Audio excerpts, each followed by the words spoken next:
ऋतु चैत्रमासे कृष्णपक्षे तृतीयायां पुण्यतिथौ सौम्यवासरे अनुराधा नक्षत्रं यहिपातयोगः एतानि पञ्चाङ्गानि तिथेश्च श्रियमाप्नोति वारादायुष्यवर्धनम् नक्षत्राद्धरते पापं योगात् रोगनिवारणम् करणात् कार्यसिद्धिश्च पञ्चाङ्गफलमुत्तमम् पञ्चाङ्गं पठितुं नित्यं श्रोतुमिच्छन्ति ये नराः अग्निष्टोमफलं तेषां गङ्गास्नानं दिने दिने। ॐ स्वस्ति।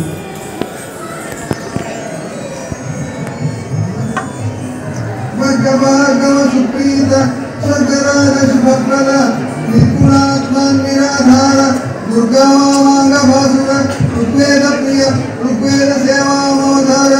ओम श्री गुरुभ्यो नमः। हरिः ओम। तद्रुद्राय प्रचेतसे मेढोष्टमाय तव्यसे भूते वसन्तमं हृदे यथा आनो अदितिः करत्वश्वेभ्यो यथा कवे रजताद्रि कृपावासा भजकेष्ट प्रदायक यजुर्वेद प्रिय यजुर्वेद सेवामवधारय। श्री गुरुभ्यो नमः। हरिः ओम।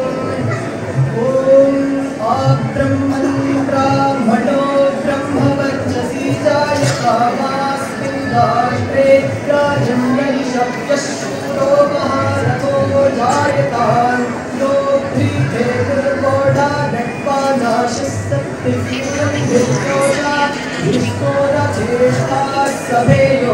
युवाश्च यजमानस्य वीरो जायतान् निकामे निकामे नः पर्जन्यो वर्षतु अतिन्यो नवोषधयः पच्यन्तान्यो सक्षेमो न कल्पताम्।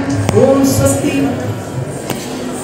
सोमाश्वशेखर स्वामी हेमाभरणभूषित यामिनीवर संसेव्य सामगान प्रिय प्रभो सामवेद प्रिय सामवेद सेवामवधारय।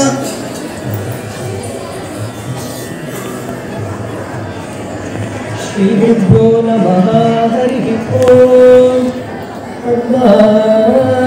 आयाति विद्यायि गिलानो व्यदातायानि निहोता सत्सि बलवानि श्री हराईशा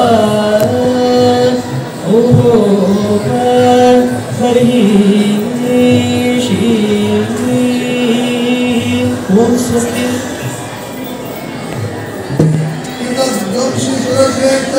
सततानंद विग्रह अतुलैश्वर्य संपन्न अतीन्द्रेहि जगत्प्रभो अथर्ववेद प्रिय अथर्ववेद सेवामवधारय। ओम श्री गुरुभ्यो नमः। हरिः ओम। स्वस्ति न इंद्रो वृद्धश्रवाः स्वस्ति नः पूषा विश्ववेदाः स्वस्ति नस्तार्क्ष्यो अरिष्टनेमिः। स्वस्ति। अस्त्र संस्कृत दैत्येन्द्र शस्त्र विद्या विशारद शास्त्र संस्कृत महात्म्य वस्त्र शून्य महेश्वर शास्त्र प्रिय शास्त्र सेवामवधारय। श्री गुरुभ्यो नमः। हरिः ओम। तत्त्वानि षट्कृतिमितानि शिवे शिवश्च शक्तिः सदा शिवयुतेश्वर शुद्ध विद्ये माया च कालनियति च कलाप्यशुद्ध विद्या च रागपुरुषौ च गुणप्रकृत्या सबुद्ध्यहङ्कारमनांसि मात्रा ज्ञानक्रियार्थेन्द्रियपञ्चकानि भूतानि पञ्चेति समीरितानि तानीह मात्रादिगणान् वदामि। ॐ स्वस्ति। सुरेन्द्र नुतपादाब्ज दुरितारण्य पावक मुरारे पार्वतीकांत परमेश नमोस्तुते पुराण प्रिय पुराण सेवामवधारय। हरिः ओम। रत्नैकल्पितमासनं हिमजले स्थहनं च दिव्याङ्गरं नानारत्नविभूषितं मृगमदामोदाङ्कितं चन्दनं जातीचम्पकबिल्वपुत्ररचितं पुष्पं च धूपं तदा दीपं देवदयानि दे पशुपतेर्यत्कल्पितं ग्रीषितां सवर्णेन वरत्नकण्डरचिते पात्रे घृतं पायसं भक्ष्यं पञ्चविधं पयोधरीयुतं ब्रह्माफलं पानकं शाकानामयितं जलं रुचिकरं कर्पूरखण्डोज्ज्वलं ताम्बूलं मनसा मया विरचितो भक्त्या प्रभो स्वीकुरु छत्रं चामरयोरुदग्धजनकं चादर्शकं निर्मलं वीणाभेरिमृदङ्गकाघलकला गीतं च नृत्यं तथा साष्टाङ्गं प्रणतुस्तुतिर्भवविदा शेतः समस्तं मया सङ्कल्पेन समर्पितं तदुविभो पूजां गृहाण प्रभो आत्मा त्वं गिरिजापतिः सहजरा प्राणा शरीरं गृहम् पूजाते विषयोपभोगरचना निद्रा समाधिस्थिते सञ्चारप्रदयो प्रदक्षिणविधि स्तोत्राणि सर्वागिरो यद्यत् कर्म करोमि तत्तदखिलं शम्भो तवाराधनं करचरणकृतं वा कायजं कर्मजं वा श्रवणनयनजं वा मानसं वापराधं विदितमहीतं वा सर्वमेतत्क्षमस्व जय जय करुणाब्धे श्रीमहादेव शम्भो इति शिवपुराणम् भीमाकार महाकाय कामभस्म विलेपन राम नाम महामंत्र कामितार्थ वरप्रद राम ध्यान प्रिय राम ध्यान सेवावतार रामाय रामभद्राय रामाय रामभद्राय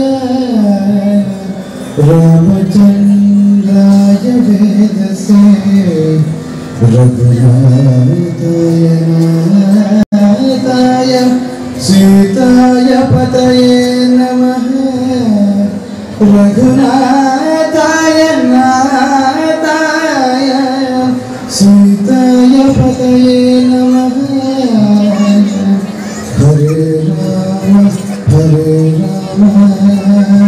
राम राम हरे हरे हरे कृष्ण कृष्ण कृष्ण हरे विनाशन रजताद्रि कृपावास भजकेश प्रदायक यजुर्वेद प्रिय यजुर्वेद सेवावधारय श्री गुरुभ्यो नमः हरि ओम ब्राह्मणो ब्रह्मवर्चसी जायतास्मिन् राष्ट्रे राजं यशस्यशूरो महारथो जायतान् यो भीते दुर्गोढा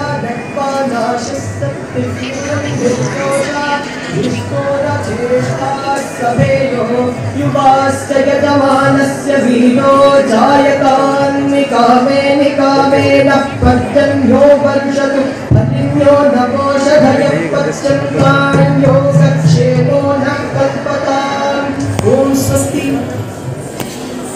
सोमासशेखर स्वामी हेमाभरणभूषित यामिनी वरदं सेव्य सामगान प्रिय प्रभो सामवेद प्रिय सामवेद सेवावतारय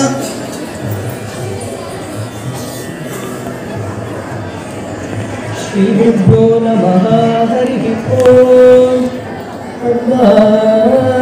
आयाति वित्रयायि गिलानो व्यदातायानि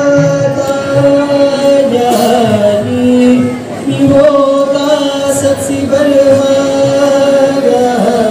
श्री हरायिषा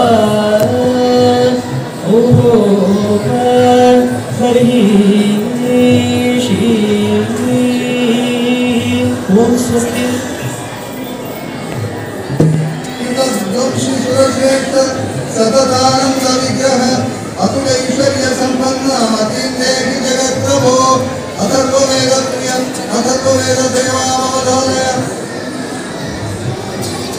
ओम श्री गुरुभ्यो नमः हरि ओम स्वस्ति न इंद्रो वृद्धश्रवाः स्वस्ति नः पूषा विश्ववेदाः स्वस्ति नस्तार्क्ष्यो अरिष्टि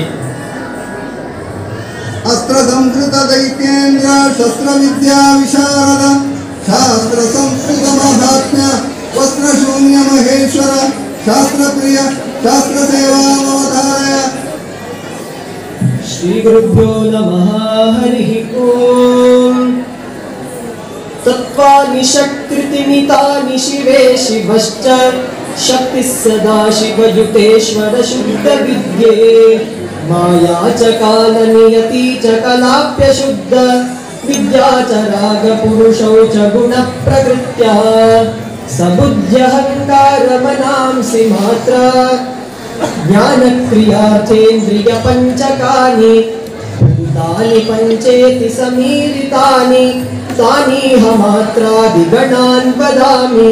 ॐ स्वस्ति। सुरेन्द्रनुतपादाब्ज दुरितारण्यपावक मुरारे पार्वतीकान्त परमेश नमोस्तुते। पुराणप्रिय पुराणसेवामवधार। हरिः ॐ।